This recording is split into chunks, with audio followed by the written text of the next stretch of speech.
مشاهدينا الكرام، نتواصل معكم شوطا يليه الاخر من اشواط المتعه والحماس حين انطلق الشوط الثاني في سن الابكار المفريده، المشتركات من المسافه الى 500 اندفعت الاسماء واندفعت الشعارات للبحث عن الفوز وعن المناصر الغاليه. المركز الاول والصداره هنا نزول وعبد الله بن فريج الجهني من ينطلق على المركز الاول.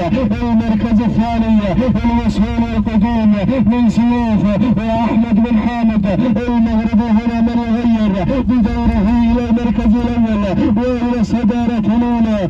الله ثالث المراكز الوصول هنا من شعارك يا نايف يا بن مسعود يا الجهني من يقدم لنا جود على ثالث المراكز. رابع المراكز سلطان وعميد من عارض الجهني من ينطلق على رابع المراكز. المركز الخامس ايضا هنا سلطان وعميد بن عارض بن غريم الجهني من ينطلق على خامس التحديات. العودة الى البداية، العودة الى الصدارة، الى المقدمة الاولى، الى الصدارة الاولى. هنا ما النزول وما بين سيوف، ما بين سيوف وما بين نزول، ولكن جود والامتار النهائية، الامتار الاخيرة يا اهل المفاريد.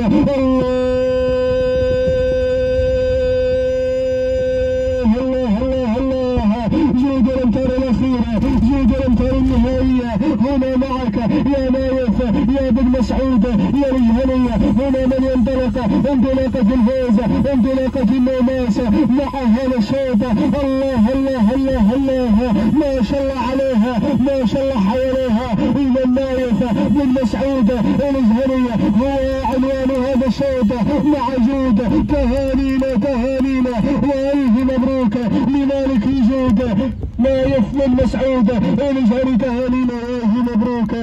ثاني مراكز الوصول من سيوف واحمد بن حامد المغربي. ثالث المراكز الوصول من نزول وعبد الله بن فريج الجهني. تهانينا والف مبروك لجميع الفائزين.